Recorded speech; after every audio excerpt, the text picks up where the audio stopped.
everybody's just getting started, I think. So New York, huh? I live here too. I feel like my standards are getting lower and lower the longer I live here.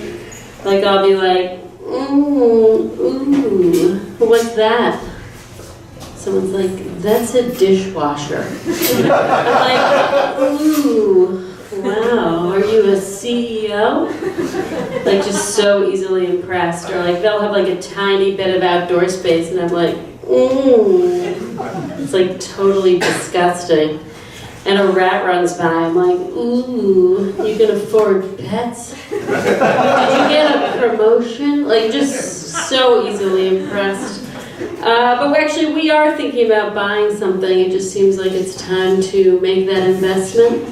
We're going to make a down payment on a jar of almond butter that we saw at Whole Foods. It's $13, so we're like almost halfway there. My husband's a music blogger, so needless to say, he's a cash cow. You guys know how bloggers are, especially music bloggers. They make so much money. It's like sometimes they're just like, honey, stop making so much money. You know? It's hard. It's not easy all the time. But yeah, he's from New York. That's why we're forced to live here. And his dad is also from New York, and they're very New Yorky people.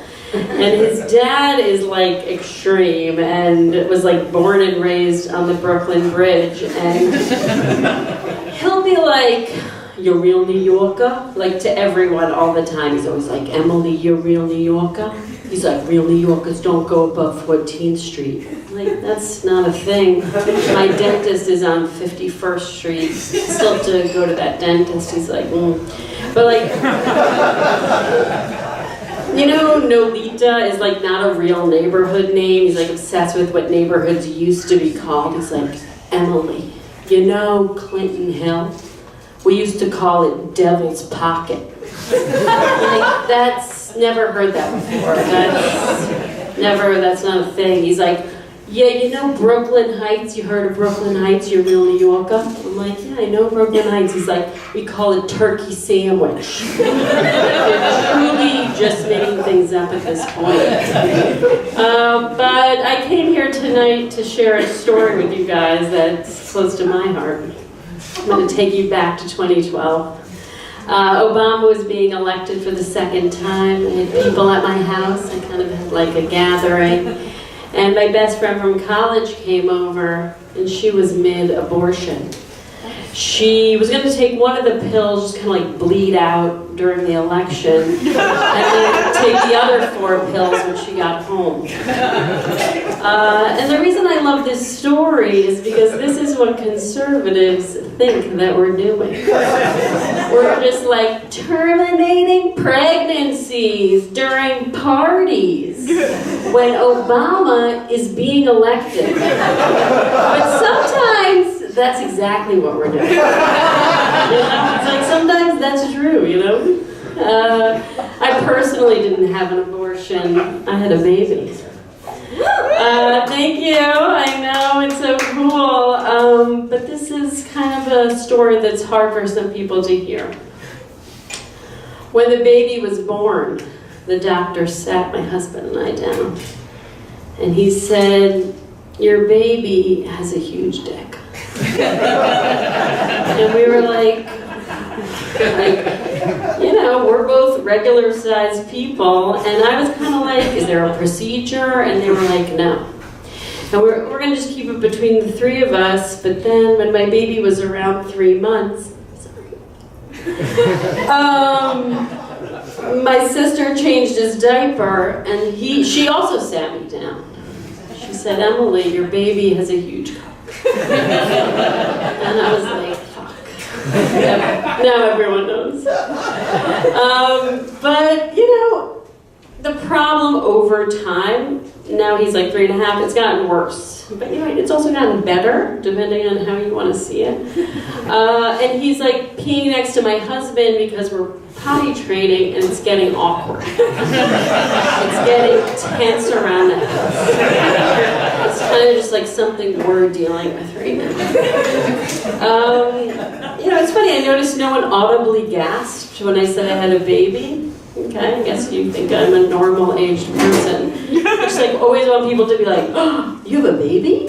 It's like, was it a teen pregnancy? How old could you possibly be? Like, that's the reaction I'm going for, but I guess I think it's normal that I have a child.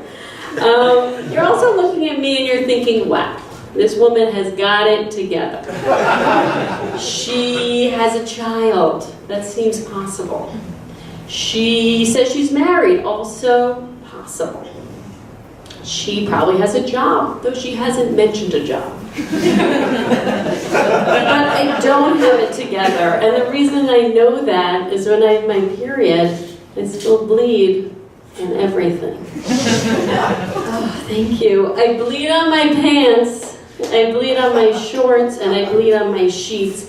I bleed on whatever's directly underneath my body. I reach for the tampon and I'm like, let me see what happens if I don't.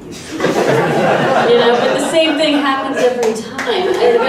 It's also like, I'm still young, no menopause here. Still bleeding.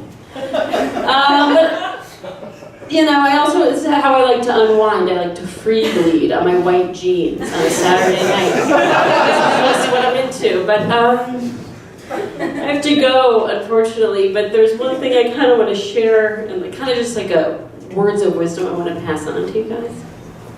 I don't know. How do you guys feel about period sex? Yeah.